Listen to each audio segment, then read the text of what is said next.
Olha só, tem casos que parecem começar com um grito. Esse aqui ele começa com o oposto. Começa com uma estrada, uma faixa longa de asfalto cercada por um mato baixo, vento cortando o vazio e uma sensação estranha de que o mundo ali guarda coisa demais e fala coisa de menos. Porque quando a gente pensa em um assassino em série, a imagem que vem na cabeça quase sempre é caricata. Um rosto sombrio, uma presença obviamente doentia, algum sinal berrando o perigo. Mas a vida real raramente entrega esse aviso com clareza. Às vezes, o que existe é um homem comum o suficiente para parecer invisível. Um vizinho, um pai de família, um profissional respeitado, alguém que atravessa a cidade, trabalha, volta para casa, dorme e no intervalo disso tudo carrega uma segunda vida que ninguém imagina. No caso de Rex Heuermann, essa segunda vida ficou enterrada durante décadas sob o nome de uma normalidade muito bem ensaiada. E o mais perturbador é justamente isso. O caso de Gilgo Beach não foi só sobre mortes, foi sobre o tempo, sobre o modo como o tempo esconde gente,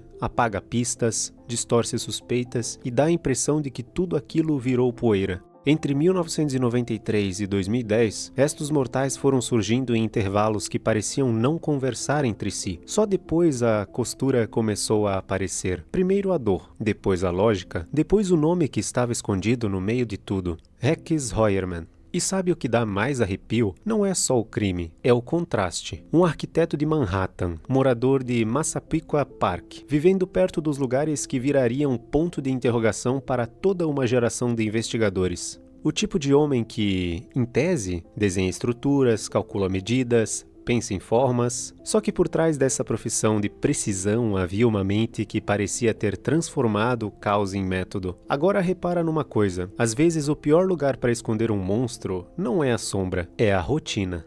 O caso não começou com uma única vítima, ele começou com uma sequência de ausências.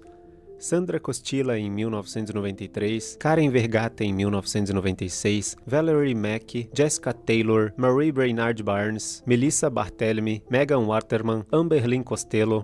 E no meio dessa cronologia tem uma figura que muda tudo. Shannan Gilbert, desaparecida em 2010, e a busca por ela acabou puxando o fio de um tapete muito maior. Olha a perversidade da coisa. O caso virou maior justamente porque uma investigação começou por outro motivo. A polícia procurava uma mulher desaparecida e acabou encontrando o que parecia ser um cemitério escondido ao longo da Ocean Parkway. Em dezembro de 2010, os restos de 4 mulheres foram encontrados relativamente perto uns dos outros. Foi o grupo que a imprensa passou a chamar de Gilgo 4.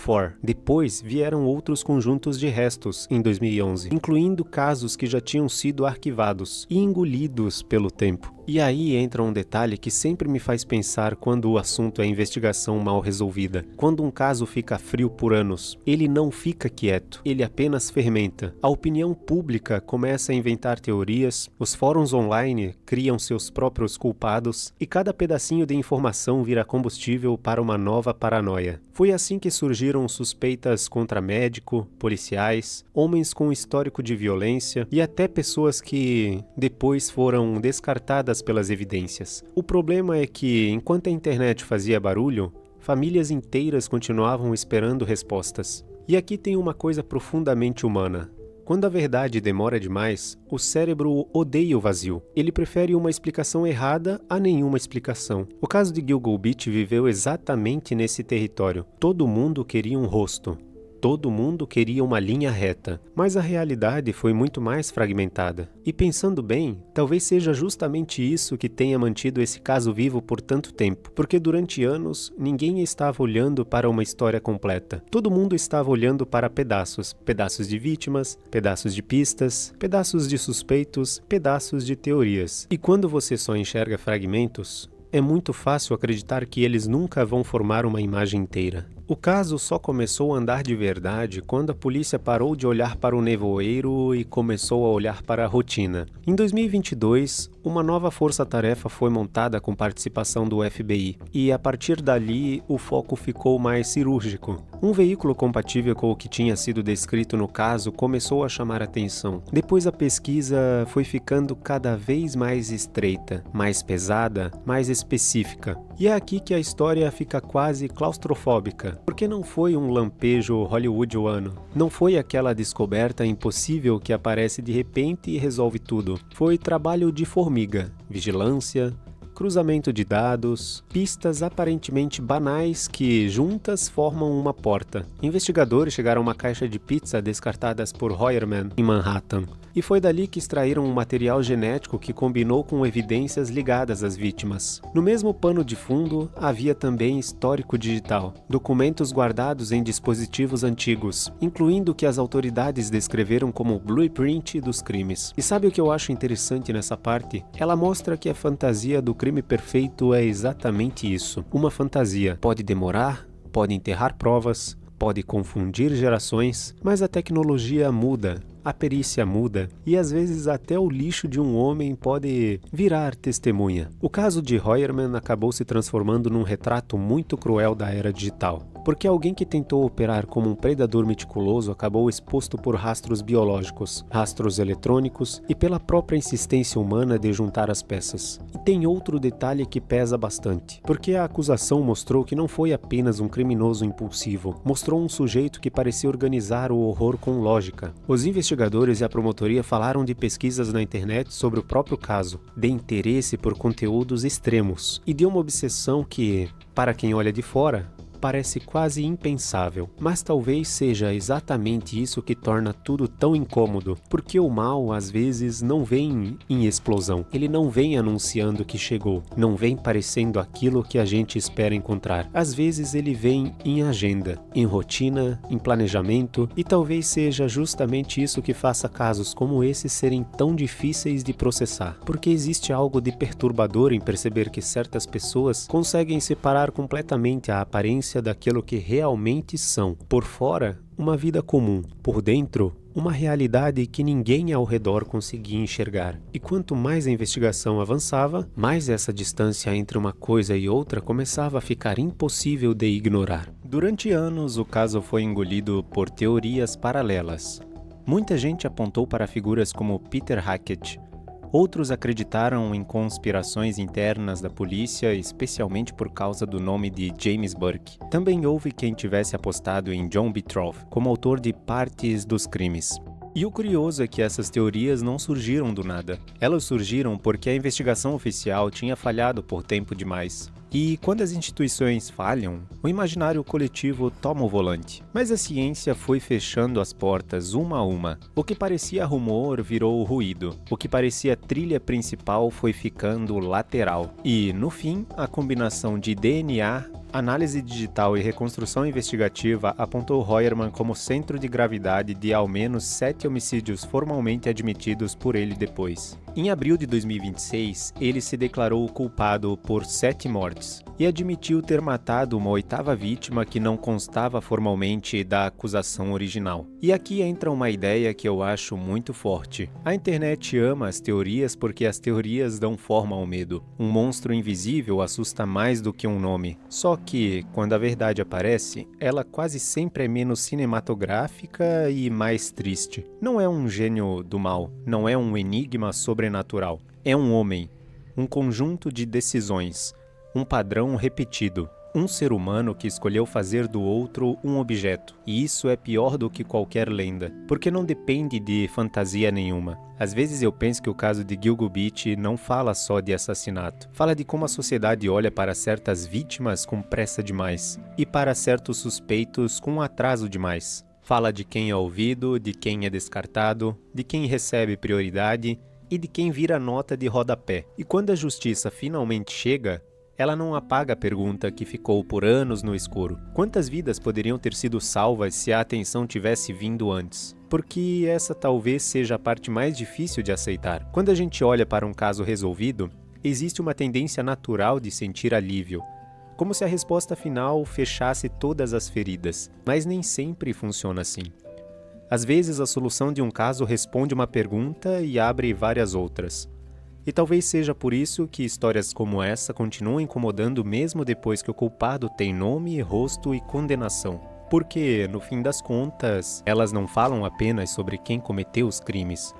Elas também falam sobre tudo aquilo que permitiu que eles permanecessem escondidos por tanto tempo. Em abril de 2026, Rex Heuermann mudou sua declaração e se declarou o culpado. E quando isso aconteceu, o clima do caso virou totalmente outro. O julgamento que poderia se arrastar foi substituído por uma confissão que, ao mesmo tempo, encerrou uma etapa e abriu outra. A etapa da sentença, do confronto direto com as famílias, da linguagem dura que o tribunal usa quando já não existe mais espaço para dúvida. E no dia 17 de junho de 2026, ele foi sentenciado à prisão perpétua sem liberdade condicional. A imprensa relatou a presença de familiares das vítimas confrontando o réu no tribunal, enquanto o juiz o descreveu em termos extremamente duros antes de impor as penas consecutivas. E sabe de uma coisa? O resultado final ele não devolve ninguém. Claro que não. Nenhuma sentença vai fazer isso. Mas muda alguma coisa no mapa emocional desse caso, porque o tempo do suspeito terminou dentro da lógica da justiça formal. E tem um detalhe que dá uma sensação quase física de encerramento. O caso ele não terminou por sorte. Não terminou porque alguém tropeçou numa resposta. Não terminou porque apareceu uma testemunha milagrosa depois de décadas. Terminou porque o acúmulo de pistas finalmente venceu a demora. Pistas biológicas, pistas digitais, pistas de comportamento, pistas de geografia, a estrada, os restos mortais, as datas, os contatos, o lixo, o histórico de buscas, os dispositivos antigos guardados dentro da casa. Tudo isso virou uma linguagem que, no fim,